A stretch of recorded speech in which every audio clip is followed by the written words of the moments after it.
আসসালামু আলাইকুম। যথারীতি বাড়ি নির্মাণ সম্পর্কিত একটা নতুন ভিডিও। আজকে আমরা দেখব আন্ডারগ্রাউন্ড ওয়াটার রিজার্ভার কিভাবে বানাতে হয় সেটা আজকে এই ভিডিওতে দেখানোর চেষ্টা করব।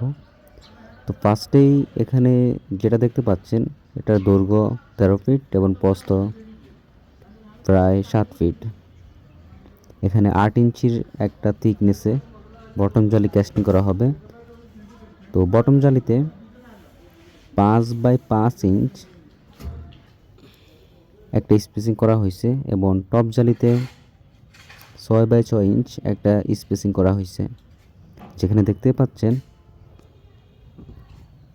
দেয়াল এবং মেঝের আড়াআড়ি করে হান্স বার দেওয়া হয়েছে, যেটা খুবই গুরুত্বপূর্ণ, কারণ আন্ডারগ্রাউন্ড ওয়াটার রিজার্ভারের পানির প্রেশারটা নিচে পড়ে বেশি। আর এর ভার্টিক্যাল বারগুলোতে 4x4 ইঞ্চ, মানে প্রতিটা রড থেকে প্রতিটা রডের ডিস্টেন্স 4 ইঞ্চ পর পর দেওয়া হয়েছে ডাবল জালি। তো এটা ভার্টিক্যালি একদম এ পাশ থেকে ওই পাশ ক্লিয়ার আছে কিনা সেটা অবশ্যই চেক করে নেবেন। প্লাস এখানে ইউ আকারের একটা রিবার দিয়ে রাখবেন। তো সম্পূর্ণ কাজ রড বাড়ি থেকে শুরু করে শেষ হলে ডালাইয়ের প্রস্তুতি নিতে হবে। তো এখানে সকল প্রকার চেকিং করে আমরা ডালাইয়ের কার্যক্রম শুরু করলাম। তো মনে রাখতে হবে কোনো প্রকারে এখানে উপর থেকে মালামাল ফেলানো যাবে না, কারণ এটা খুবই সেন্সিটিভ একটা কাজ। কারণ এখানে কোনো লিকেজ যদি ত্রুটি হয় তাহলে পুরো কাজটাই নষ্ট হয়ে যাবে।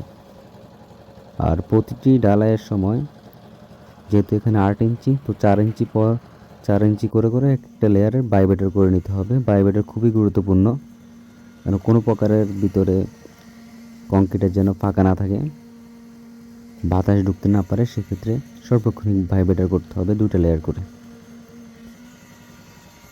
আর এর যে সাইডের পাশে ক্লিয়ার কভার সেটা অ্যাকুরেট রাখতে হবে, এবং কি সম্পূর্ণ যে ক্লিয়ার কভারটা সেটা অ্যাকুরেট রাখতে হবে।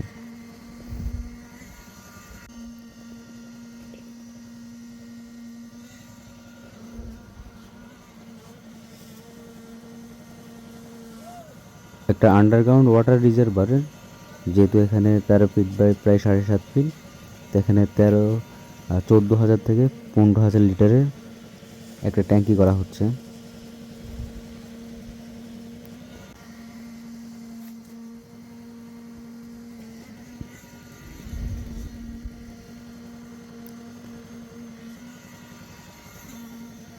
সঠিক নিয়মে কংক্রিট মিক্সিংয়ের সময় অতিরিক্ত পানি ব্যবহার করা যাবে না। অতিরিক্ত পানি ব্যবহার করলে ডালাইটা অ্যাকুরেটভাবে না হয়ে উল্টো হানিকম্বের আশঙ্কা থাকতে পারে। তো সেক্ষেত্রে সঠিক নিয়মে সঠিক অনুপাতে পানি ব্যবহার করতে হবে। ডালাইয়ের একাংশ শেষ হলে বা ডালাইয়ের শেষ পর্যায়ে সুন্দর করে পাটটা দিয়ে লেবেলিং করে নিতে হবে, যাতে করে বটম যে ঢালাইটা এটা সম্পূর্ণ লেবেল হয়ে অ্যাকুরেট থাকে। তো আজকের মতো এই পর্যন্ত। আল্লাহ হাফেজ। সবাই ভালো থাকবেন। আর কোনো প্রশ্ন থাকলে কমেন্ট সেকশনে জানাতে ভুলবেন না।